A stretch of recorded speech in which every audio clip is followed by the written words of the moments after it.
Okay, wonderful. Well, welcome to Christianity and Western Culture 2, a class that we teach here at Moody Bible Institute in Spokane. And we are thrilled today to be speaking with Dr. Brian Stanley.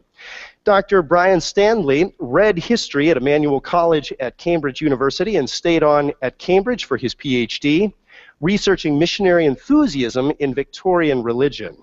He has taught in theological colleges and universities in London, Bristol, and Cambridge, and from 1996 to 2001 was director of the Currents in World Christianity project at the University of Cambridge. With the University of Edinburgh since 2009, Professor Stanley has written or edited 8 books and numerous articles, mostly in the field of the history of Christian missions.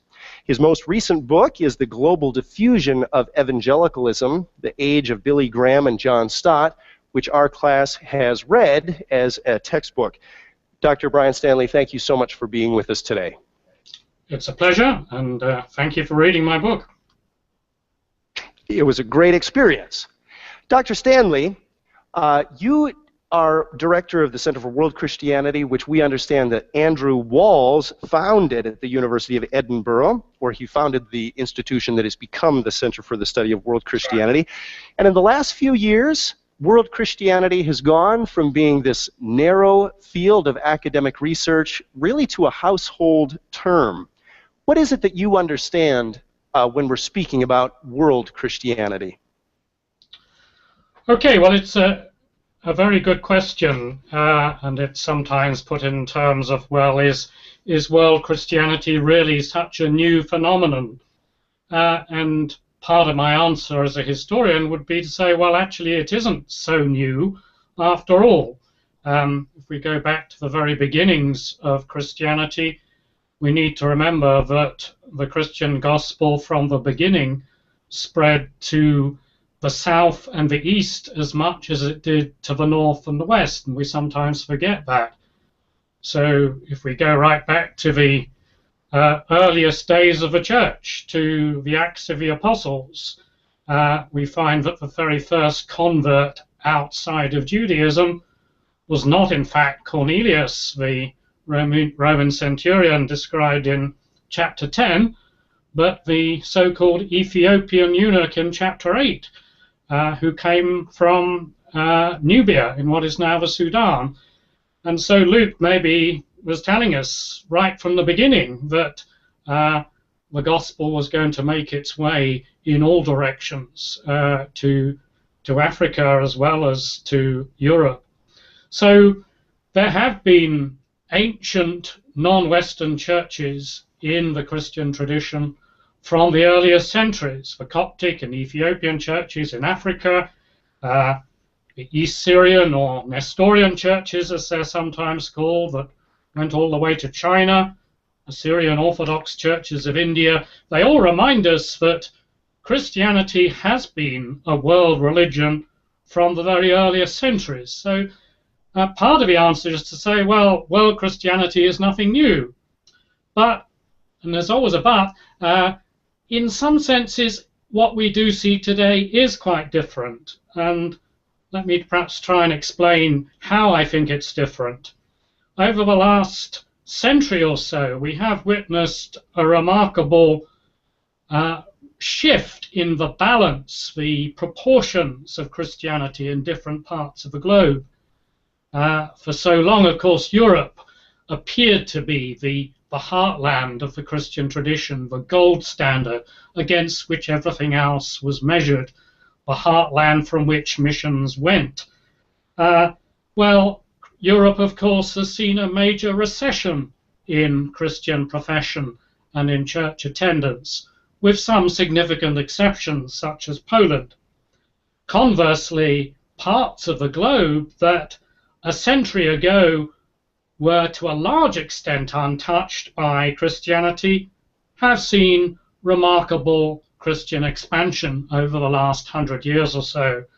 Much of sub-Saharan Africa, China, of course, parts of Indonesia, northeastern India, one of the most Christian parts of the globe, the Pacific Islands, and then, of course, Latin America has seen a major change in the nature and style of Christianity owing to the explosion of Pentecostalism. So as a result of those sort of changes, over the last century, the balance has changed. In 1900, it's estimated maybe 80% of the world's Christians lived in the continent of Europe. By the year 2000, that had probably gone down to about 37%. Today, it would be considerably less again. And often that process is described as a shift in the center of gravity of Christianity. But I think it's perhaps more helpful to think of it in terms of a decentering, the growth of a number of multiple dispersed centers. So instead of centers like Geneva or Canterbury or even Rome calling the shots, we now have new centers of Christianity dispersed as widely as Singapore or Sao Paulo, Accra, Nairobi. Christianity has become much more diverse geographically, therefore it's become more diverse culturally. European Christianity was shaped by four great movements: the Renaissance, the Reformation, the Enlightenment, and then the great industrial revolutions of the 19th century. They set the agenda for theology and the way in which Christians thought about their faith. Well, none of those movements have affected the non-Western world. The non-Western world has had a quite different set of contextual stimuli to which they've responded. And as Christianity has shifted towards Asia and Africa, it's begun to respond to a quite new set of contextual questions. Excellent. Let's see. Let me make just one quick technical note, and that is, Palmer, you can see that I'm not managing the Skype chat room very well. You got it? Sweet. Thanks for that. All right. Dr. Stanley, thank you for that response. And I'm intrigued. Most of the discourse about the shift in the center of gravity of world Christianity that's the language that's usually described, and you've appealed to it as well there. Most often we speak of the Western churches and the Southern churches, and this shift of gravity is the defining moment in the beginning of world Christianity. Now that this shift has already taken place, and we can look back with already a couple decades perspective, do you believe that there is what is your understanding of the Western church? Is there a single working definition of what those Western churches are? Is it right that we see that as some sort of block as opposed to the Southern churches? What is the West? I think it's quite right to question these rather simple polarities between North and South and East and West. And increasingly, I think those polarities are breaking down. One of the reasons they're doing that is that we are in a globalized world, a world of massive migration flows, so that on any Sunday in London, you will find many more black Christians attending church than you will find white Christians. They are Christians from Africa, above all, but also from the Caribbean. They're attending black majority churches. Similarly, you will find Chinese and Korean churches in large numbers. And what's true of London is also true, as you know, of Houston or New York or almost any major American city, similarly of some of the great European cities. So that in Kiev in Ukraine you have a massive church, Pentecostal church, run by a leading Nigerian. So it's really too simple to try and tar all of Northern or Western Christianity with a single brush. Similarly, in the South, there are places where the church is still relatively weak, or indeed the East, if we're thinking about large parts of Asia. Good. And Dr. Stanley, I'm a historian too, so I'm sympathetic to the reality that the question I'm about to ask is formally impossible, but What is the cause of the shift of world Christianity to the South? Can we speak of a historical cause? Well, I don't think there's any one single cause. It's related to the way in which Christians in the Southern Hemisphere and in the East took the message of Christianity, appropriated it, accentuated certain elements, maybe downplayed other elements, and Christianity began to, as it always does, attain its own momentum and take on something of the cultural colour and flavour of the particular societies to which it went. And at the same time, we've seen a recession from faith in much of the North, partly owing to those movements I mentioned earlier, particularly the Enlightenment, the growth of industrial societies. And as a result, at the moment, Christianity is struggling in much of the North. But that doesn't necessarily mean it will always do so, just as we cannot automatically say that the growth of Christianity in Africa is going to go on indefinitely. History would suggest that there may come a time where it will plateau and come to an end. That's the way it goes in Christian history. Dr. Stanley, thank you for these responses. This is a huge treat for us to be speaking with you. In Chapter 2 of your book, The Global Diffusion of Evangelicalism, the Age of Billy Graham and John Stott, you detail the history of what here at Moody we call the fundamentalist modernist controversy and the rise of neo-evangelicalism in North America and the UK through the second half of the 20th century. This is a story that means quite a lot to us at Moody. Is this something that is this a story that's decisive in any way for global Christianity? Well, it's certainly relevant. In point of fact, my book, as you know, was dealing largely with the period from 1945. So I only had a brief backward look at those great controversies of the 1920s and 1930s. There's still a fourth volume in that series that hasn't appeared yet, which will be dealing in more detail with the fundamentalist modernist controversies. But of course, you can't understand the neo-evangelicalism, or as it was often called in Britain, the conservative evangelicalism that took shape in the late 1940s and the 1950s, unless you realize something of the background of what happened in the 1920s and 1930s.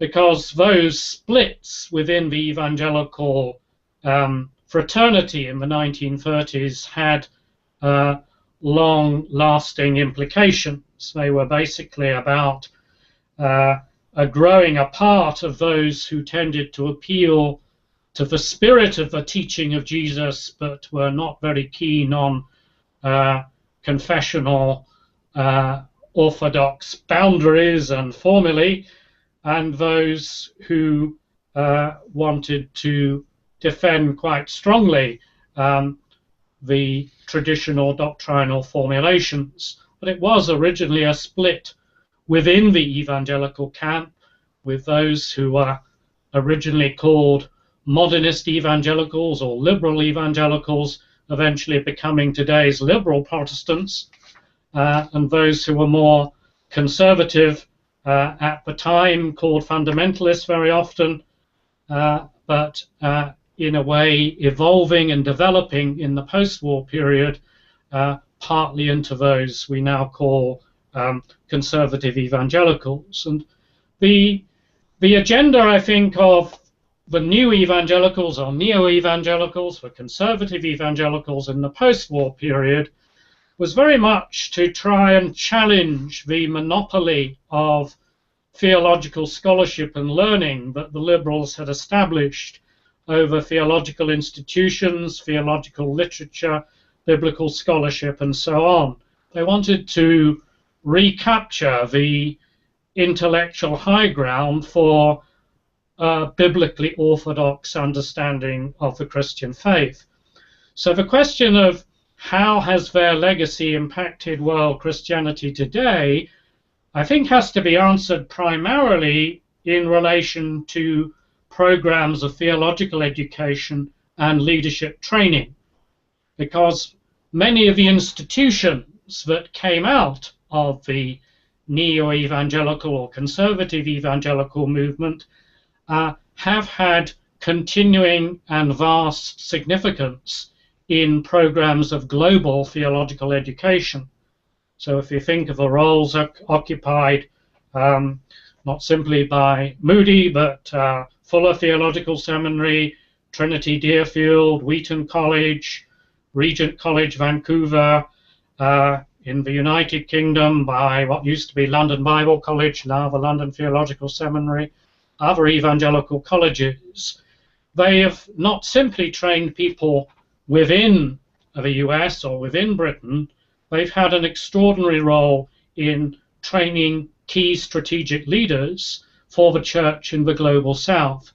That's a story that still hasn't really been told very adequately, but I think it's a very significant one for the growth of world Christianity. And one dimension to it are the scholarship programs that John Stott, in particular, the great evangelical Anglican preacher and leader from London, instituted these scholarship programs for emerging leaders from the global south wishing to study theology at doctoral level in universities in the north. And through his programs, the John Stott Ministries program in the US, the Langham Partnership program in the UK, a very large number of key church leaders and theological leaders in Africa, Asia, Latin America, and Oceania have been trained. And as I say, I think that's a story that still hasn't been properly told yet. Dr. Stanley, I'm eager to get to John Stott and his legacy also in the Lausanne Covenant and beyond. But if I can ask one question just as we're working up to that, I understand that in China, this fundamentalist modernist controversy and the divisions that we see post neo-evangelicalism, that those divisions have shaped dramatically Chinese Christianity, especially Chinese Protestant Christianity. Are there particular places around the globe where we might expect that those divisions have particularly influenced Protestantism? Well, I think you're right to say that China is perhaps the most obvious example. And I think that's partly because the battles over modernism, which developed in the US, had very close sort of mirror images in China, because concerns over the growth of theological liberalism were perhaps at their most acute in the China mission field, and in response you have organizations like the Bible League developing in China, which were reacting to that. But I think to a lesser extent one can see similar arguments taking place in South Asia, in India, and in parts of Africa as well, but perhaps not with the same degree of polarization that we see in China. And that's partly to do with the nature of the rather different nature of the missionary constituency, say in Africa. Because whereas in much of Asia, many of the mainline missionaries from the mainline denominations tended to be towards the liberal end of the theological spectrum, in Africa that was true to a much lesser extent. Many of the mainline missionaries in East Africa, for example, Presbyterians, Anglican Episcopalians, Baptists, were really pretty conservative. And as a result, if you look at the mainline denominations in somewhere like Kenya, they're pretty much conservative. And so there isn't so much of a sort of fundamentalist opposition because there's not so much to argue against. Excellent. Thank you. Dr. Stanley, let's go ahead and turn to John Stott's legacy, and particularly what happens in 1974 at the Lausanne Conference. It's been now 4 decades, little over 4 decades, and we can look back at the legacy of Lausanne at the Lausanne Conference. What is the enduring legacy of this conference? Well, I think it's the first occasion at which Northern evangelicals first began to hear with considerable clarity and sometimes a degree of uncomfortableness the voice of the so-called younger churches, evangelicals from the churches of Africa and especially Latin America. Those voices had been around for some time, but I think this was the first global forum in which it became impossible not to hear those voices and therefore to respond to them. For Christianity of any kind, and especially perhaps evangelical Christianity, to get a voice in the context of Latin America in the 1970s, which was a continent in which revolutionary Marxist ideologies were extraordinarily influential among the intelligentsia and amongst the rapidly expanding universities. If Christianity was going to have any sort of voice in such a context, it had to take social justice issues very much on board. And in a similar way, even in the US, with the growth of black evangelical spokespersons, one sees something of the same thing. And so white evangelicals from the North were finding that their interpretation of evangelical identity, their interpretation of the boundaries of salvation, even their definition of the gospel, was coming under some degree of challenge, and that wasn't always an easy experience for them.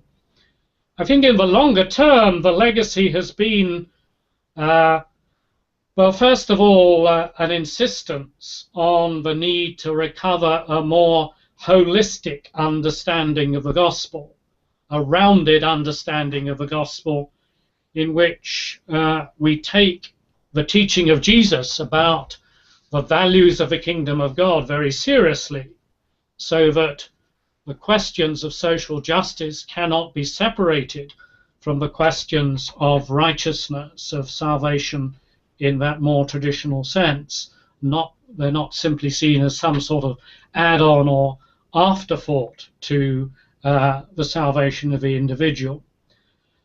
So I think as a result of that, the nexus that we often tend to assume exists in the North between conservative theology and conservative politics has come under increasing question.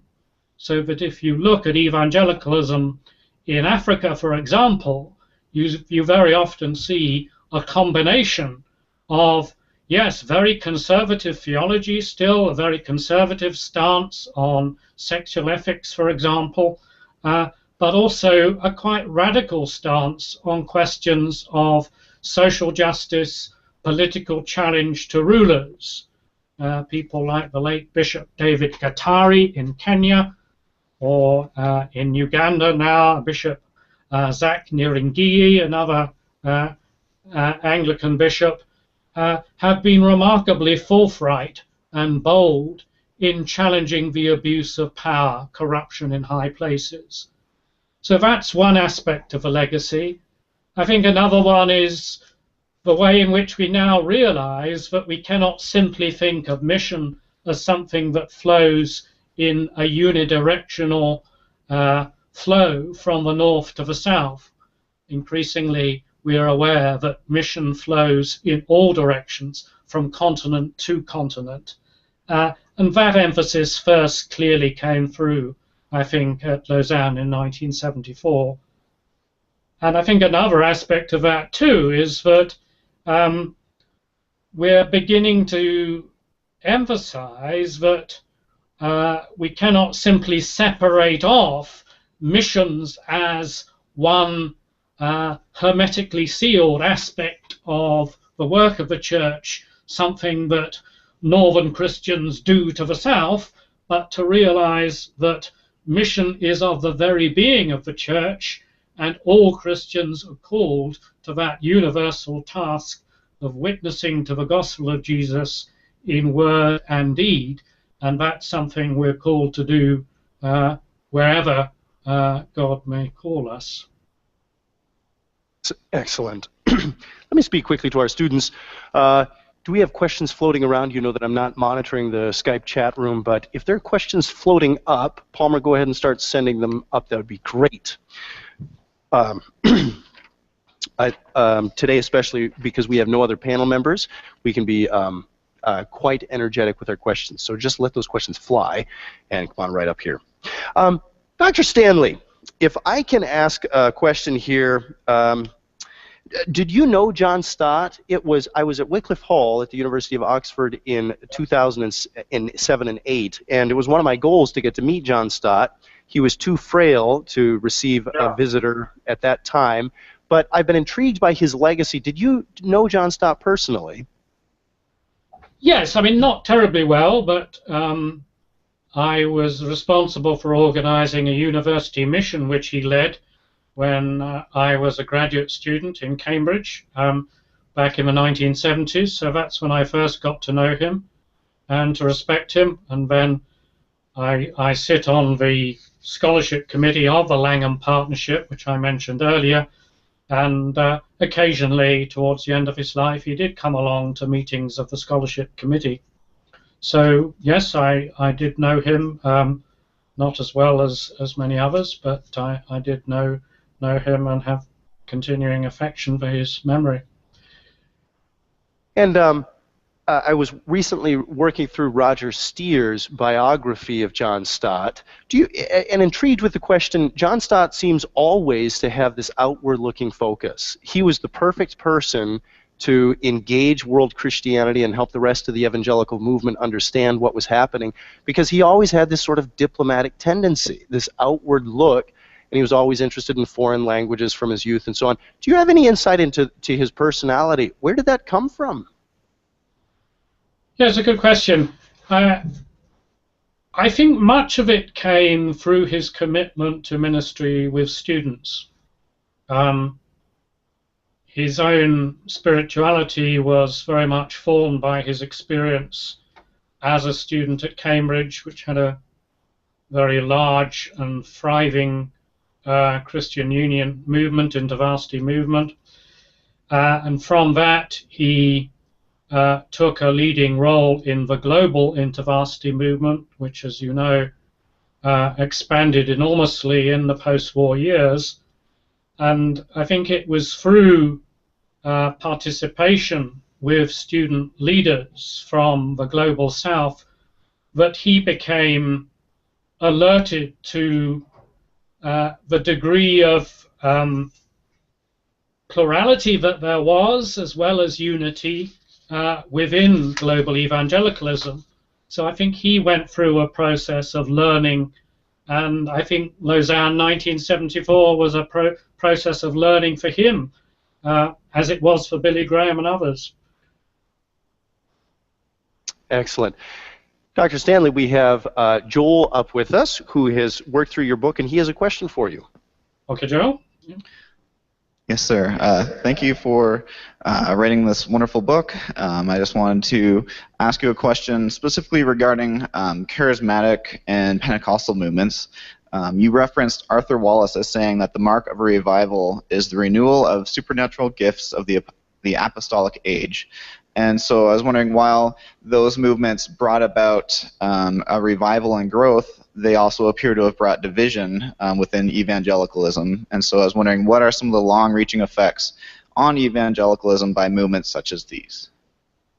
Thank you. Good question. I mean, I think I would say that all movements of revival have something of a double-edged effect. They renew the church, but they also tend to spawn some degree of extreme expressions of the new emphasis that the revival has brought, and in response to those more extreme expressions, you then get reactions from elements of the Christian fraternity that are not very happy with some of those more extreme expressions.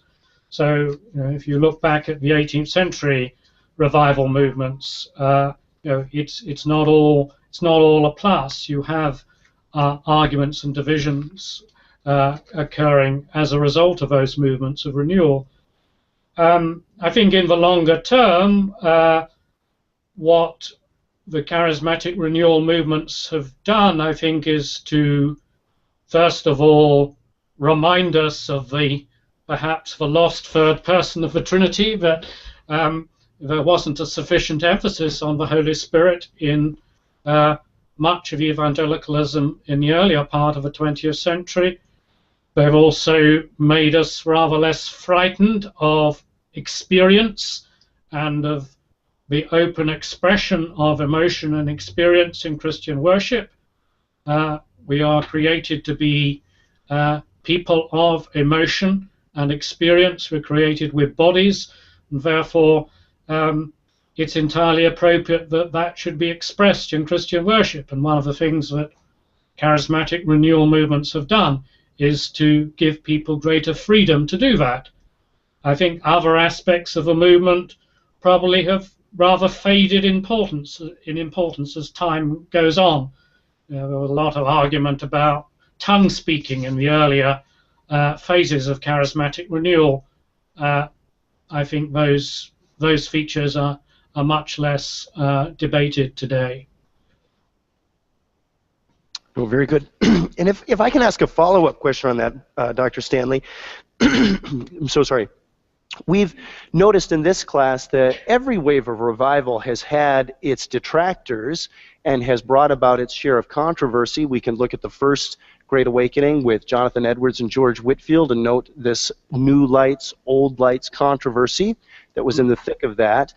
And of course, in the 20th century, we're a little too close to see precisely what's happened, but there's been enormous church growth, at least that, around the world. We can certainly say that. And there's also quite a lot of controversy about the authenticity of this church growth. There's been a lot of scandal in various churches and so on. Will we someday look back at late 20th century church growth and say this was another Great Awakening that also bred its share of controversies just like previous awakenings, or is the late 20th century story fundamentally different from what's happened in the first and second Great Awakening? Well, I'm sure it deserves to be described as a new movement of spiritual renewal, and ultimately one just as significant as the first and second Great Awakenings because of its enormous geographical spread and the way in which it's taken Christianity into wholly new cultural environments, and as a result it's led to rather different understandings of the way in which Christianity and indigenous cultures relate. But as you just said, Jonathan, there are always controversies to every movement. There's always tares growing in among the wheat. We shouldn't be surprised about that. It's probably too soon to stand back and give an entirely balanced perspective judgment on something like the prosperity gospel, for example, which is now so influential in the Southern Hemisphere. But nonetheless, I think it's appropriate for us to ask penetrating questions about it. Thank you for that response.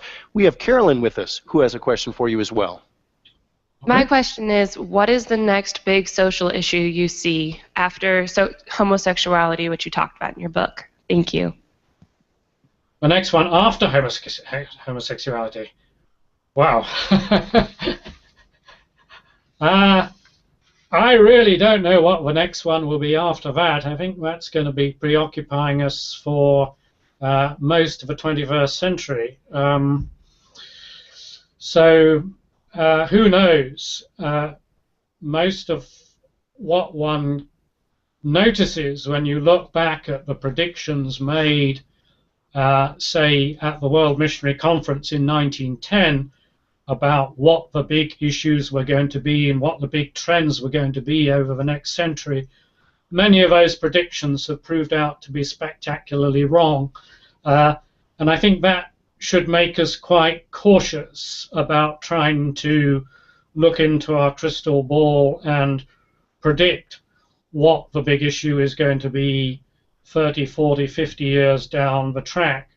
But there's no doubt that the questions over sexuality are the major causes of fissure and realignment within the world Christian movement, leading to the same sort of splits within denominational families, global Christian communions, as we saw happening over modernism and fundamentalism in the 1930s.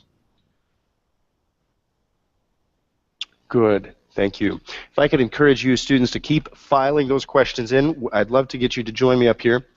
Dr. Stanley, let's turn to discuss Pentecostalism. Of course, it is something that comes across the pages of your book quite often in the end portion of your text. When we discuss Pentecostalism, we're usually confronted with two opposing data points, and on the one hand, Pentecostalism, we're told, is growing at an incredible rate. There's some 600 million Pentecostals around the world. Predictions about its continued growth usually rise steeply into the near future. But datum number two is that we really have no idea what Pentecostalism is. No one that I know can give me a working definition of Pentecostalism. So I rejoice that the Holy Spirit is at work in our world, but I'm still no closer to understanding what he's doing. What is Pentecostalism? Have you found a definition that works for you? Well, my approach is to discourage my students from talking about Pentecostalism, at least where they're talking about Pentecostal Christianities in Africa, Asia, Latin America. I prefer to talk about Pentecostal Christianities in the plural. Once you put an ism on something, you tend to imply that it has some sort of system about it. It has some sort of institutional coherence. And I think the reason you're struggling to define it is because it doesn't have that sort of institutional coherence. It's certainly not a denomination. There is no global forum in which all the world Pentecostals get together in the same way as Baptists or Lutherans or Presbyterians do. So we should think of it more as a way of being Christian, a style of being Christian that has a particular appeal and congruence with people from what are often called primal cultures.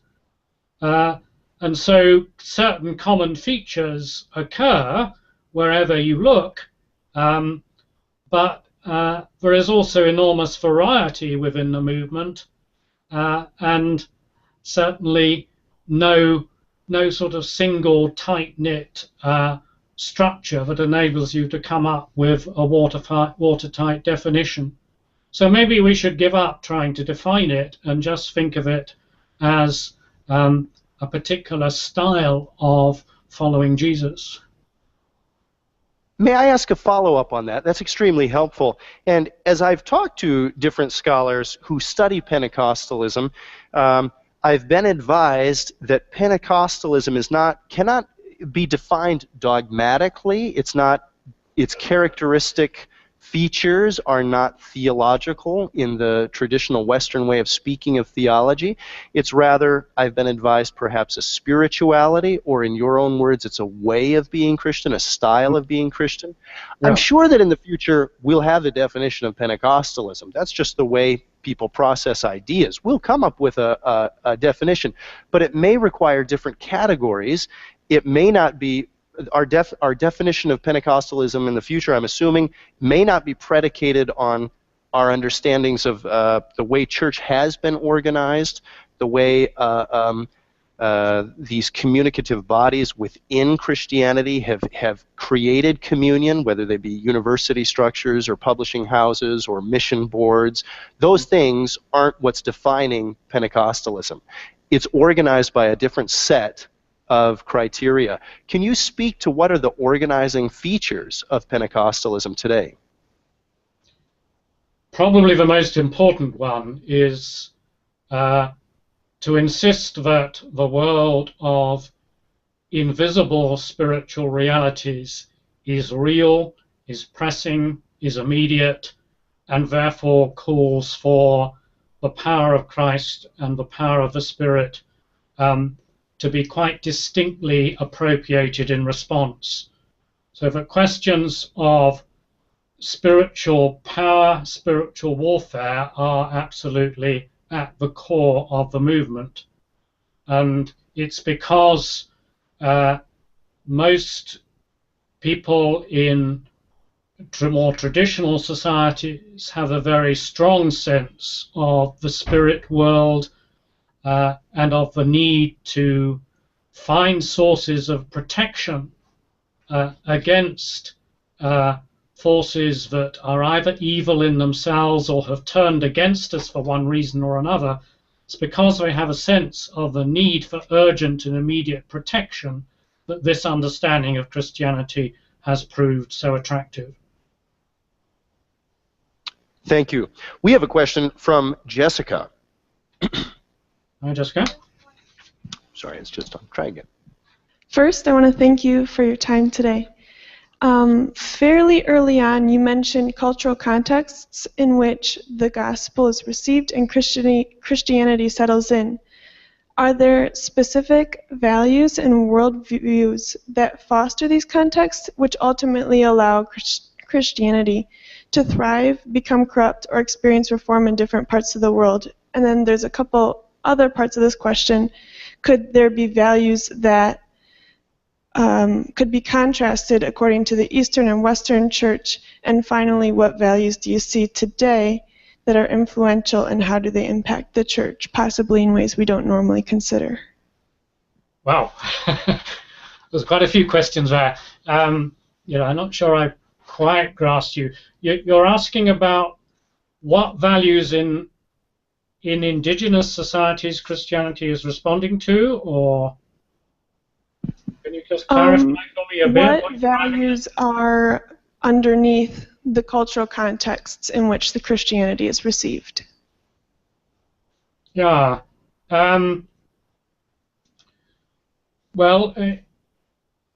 one of the biggest differences between northern, more advanced industrial societies and more traditional societies in terms of social values is the relative weight given to the corporate and the individual, so that Western Christianity reflects something of the emphasis on the individual that Western culture, Western political thought has prioritized, whereas in more traditional societies you have much less emphasis on the individual, much more emphasis on the extended family, the tribe, the clan, larger units.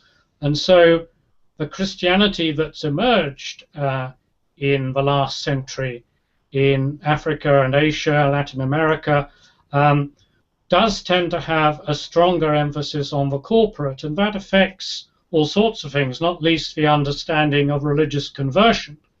So that, for example, the people movements of India that developed in the 19th century created quite interesting questions about can we understand of people moving towards Christ in corporate blocks and not just simply individually. And that was one of the big questions that set off Donald McGavran, his thinking about church growth. Not sure if that's quite what you're asking, but is that helpful? Yes, it is. Is there ways we can see that as influential in Christianity today as it spreads or reaches new different people? can we see ways in which it is influential in the way that Christianity continues to spread today? Yeah, still not quite getting what you're driving at. When you say it, what do you mean by it? Christianity? Oh, I'm sorry. The corporate versus the individual reception. Well, I mean, the way in which church growth has taken place, for example, among the Dalit population of South India, has been through these corporate movements. So that whereas mission strategy originally sought to target individuals and largely socially marginally individuals responded, what has actually happened in Indian Christianity is that extended families, clans, entire villages made corporate decisions to find in Christianity the source of power and protection and spiritual welfare that they looked for. And that has produced remarkable church growth, but of course it also produces real challenges for Christian discipleship. Because if you have people moving en masse into Christianity, you're going to have quite a range of levels of Christian understanding. And rather than, as the older missionaries tended to do, sort of putting people through almost a sort of examination before you would baptize them, you now have lots of people becoming Christian together, and then people at different stages of Christian understanding needing different sorts of discipleship. And that's the challenge, I think, for the church in much of the non-Western world today, is you have a lot of people who've decided that Jesus is for them, but an awful lot of ignorance or relatively shallow understanding of the Christian faith lying beneath that basic commitment. Thank you for that reflection, Dr. Stanley. We have our next question from Christy. This might be more of a broad question compared to some, but is there any country, culture, or group of people throughout history that we can see a consistency in Christianity, or is it more just like that Christianity has come, gone, and come back again, depending on the times? Yeah, good question. Well, there is no context in which the church has been unaffected by the changing social, cultural environment. Christianity is a religion of incarnation. It earths itself in the soil of any particular area, and so that's a good thing, but the flip side of that means that it's not insulated from all that's going on. But there are parts of a Christian tradition that are more resistant to change than others, so that above all, the Orthodox, with a capital O, the Orthodox churches are ones that put greatest emphasis on maintaining the continuity with original patristic undivided Christianity as they understand it, and are least inclined to accommodate themselves to modern secular trends. So that if you look at, for example, the Ethiopian Orthodox Church, or indeed the Syrian Orthodox churches in South India, the degree of change within them over the years has been much less marked than is true, for example, of Protestant churches, because Protestant churches have tended to be much more open to what's going on in the world. And part of the Orthodox critique particularly of Protestants, is that they think we're much too inclined to leap on the latest bandwagon and to fall prey to the latest secular trends, and they have a point. Thank you so much. Our next question is from Carolyn. Hi, Caroline. So when the book comes to a close, especially in the last page, you talk about how the gospel is no longer being fought in the lecture halls, but is now being fought in the rural areas and in the shanty towns, where Pentecostals tend to thrive. And I'm wondering, how closely do you see evangelicals and Pentecostals just in the movement as a whole, and your thoughts on that? Yeah, I mean, what I was driving at there is that the numbers involved in these movements today are so vast, and the social constituencies of Pentecostalism are such that the real battles for the wholeness of the gospel and the integrity of Christian truth are actually going to be worked out in terms of what happens in enormous numbers of local churches in contexts throughout towns and villages and cities in Africa, Asia, and Latin America. That's not to say what happens in the lecture rooms of the North is not important. It is, but I think the real future of these Christianities is going to be determined by African, Asian, and Latin American Christians deciding for themselves how you actually work out an authentic Christianity that engages with these issues of wealth and poverty, of spiritual power, spiritual warfare, in ways that do justice to the original revealed Christian tradition. Because I think there are some sections of the neo-Pentecostal movement that seem to me in danger of losing the essential core of what Christianity is, because they're actually in danger of reducing Christianity to an emphasis on individual material prosperity. Excellent. Our next question is from Aaron. Hi, Aaron.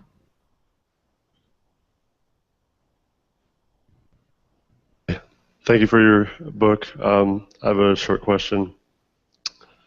It seems that Christianity today has over-spiritualized the gospel in daily life. How has this changed the message of the gospel that is now being communicated? Yes. I mean, I think I would say that Christianity in the North, as it developed in the course of the post-Enlightenment period, perhaps over-spiritualized the gospel. And what we've seen in the last 50 years, as Christianity has become more of a religion of the South, is a reaffirmation of the necessarily bodily dimensions, the material dimensions of the fullness of life that Christians see in Jesus Christ. So, going back, linking it up with my answer to the previous question, I think the issue is, what is the boundary line between a properly integrated, holistic understanding of Christianity, in which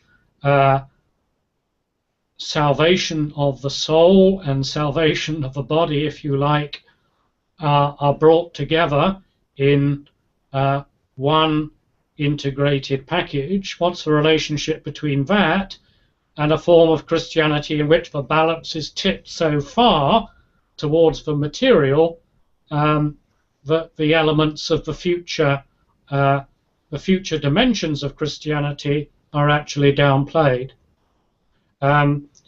If you go back to the 1970s, when the first African theologians were writing, people like John Mbiti in Kenya, Mbiti's critique of the missionaries was, you are teaching us a form of Christianity that is pie in the sky when you die. It's all about individual salvation.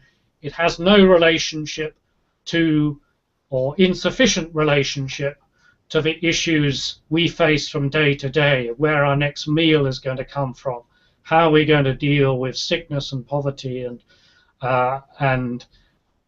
political corruption and evil and so on. That was his critique back in the 1970s. But today, I think the critique is actually working the other way, so that one of the leading scholars of African Pentecostalism, Paul Gifford, his critique is actually the reverse. He's saying some elements of African Pentecostalism are actually so fixated with the material and the everyday that they've completely downplayed the other aspects of the Christian gospel, that the gospel is a life for the world to come as well as for this world. And our last question from our student body will be also from Caroline. So one of the other students called this in, and the question is, it seems like non-Western expressions of Christianity do not place as much of an emphasis on theological language as does Western theology. Should this be cause for concern, or is it simply a different way of doing theology? No, it's a very good question. Theological language is a way in which we talk about God, and Christians in the South have their own ways of talking about God, which in some ways you can say are just as theological, but they tend not to conform to the patterns of theological system that we have learnt in the West. Theology in Europe and by extension North America from the 18th century onwards was shaped by the need to respond to the sort of questions that the radical Enlightenment was raising. Questions about whether miracles can happen, questions about how you relate reason and revelation, questions about the degree of authority that one can ascribe to a sacred text, the Bible, and the whole question of whether Christian belief, any form of religious belief, is credible, because there were many in the 18th century who were beginning to say, well, we don't believe that God exists at all. Whereas when you go to Africa, you will find hardly anybody raises the possibility of atheism. That's not the question that they're dealing with. So that when Christian missionaries went in and said, well, we have people in our churches in Europe, or not in our churches, but in our towns and cities in Europe who don't believe in God, the response of the African Christians tended to be, well, why don't you drive such people away? We shouldn't really tolerate such people. Nobody in Africa disputes the existence of God. The question for us is how he should be worshipped. So it's a different set of theological questions have shaped the agenda, and a different style of doing theology, one that relates much more to the way in which we can sing about God, the way in which we can give testimony about God, the way in which we can speak about what God has done for us in situations of sickness or poverty. So it's a more personal, more experiential sort of theology, but I would want to say it's still theology. Dr. Stanley, I'm informed we have other questions in the queue, but we won't get to them because out of respect for your time, we need to bring this session to a close. But if I can ask for one final comment, I know you're working on a history of world Christianity to be published with Princeton University Press. And I'm very excited for that project you're developing. I can't wait to get my copy when it's released. But if I can close us with this question, as you survey world Christianity and as you look towards the future of Christianity, do you see the forces at work and at play in world Christianity? Are they spinning Christianity further apart? Are the different bodies of Christianity ultimately separating away from each other? Or are the forces at work in world Christianity bringing us together? Well, I'm going to opt out by saying, well, both are true. On the one hand, there are major centripetal forces bringing Christians together so that there is a greater recognition among all sections of the church now of the essential unity of the Christian gospel, that we cannot separate righteousness of the individual and justice, that there is one gospel of the kingdom to which we are called to bear witness. One can say that the older forms of theological liberalism are dying because the churches that are wedded to that form of liberalism are dying all around us, and soon they will disappear. Denominational and confessional boundaries between Christians are much less hard and fast than they used to be, certainly in Europe, and I think probably in the US as well. People are much more used to fellowshipping across denominational boundaries, and all that, I think, is bringing Christians closer together. But on the other hand, one has to say there are major centrifugal factors. We've already referred this afternoon, this morning to you, to the divisions over human sexuality, which I think are going to produce new lines of denominational division and global communion division. And it's not just a division between North and South, it's much more complex than that. As you know, there are divisions among Northern Christians and also among Southern Christians over the issue. Some of the questions within Neo-Pentecostalism, which we've been talking about, also, I think, are going to produce something of a parting of the ways. And I think the lines of denominational alignment within Christianity in 50 years' time are going to look quite different than they have done over the last century, because the major issues about which we are arguing are not the same issues by and large as they were arguing about in the past. So we can't really tell to what extent those centrifugal issues are going to be the dominant questions, to what extent some of the fundamental uniting factors are going to continue to hold Christianity together. But I think that's the story of Christianity, that there's been movements of unification and there have been movements of schism at all times. Dr. Stanley, it's been an amazing privilege for us to be able to have you today. Students, would you thank with me Dr. Brian Stanley, Director of the Center for the Study of World Christianity. Well, thank you for some very astute questions. So I'm glad that you're doing some good learning in your course. Again for coming, and I personally can't wait for your history of world Christianity. So maybe we'll get you back in a couple years when that book's out or whenever that comes out. And thanks again for your time. Should be 2017. So okay, we'll look forward to that. Excellent. Good to talk to you, and bye for now.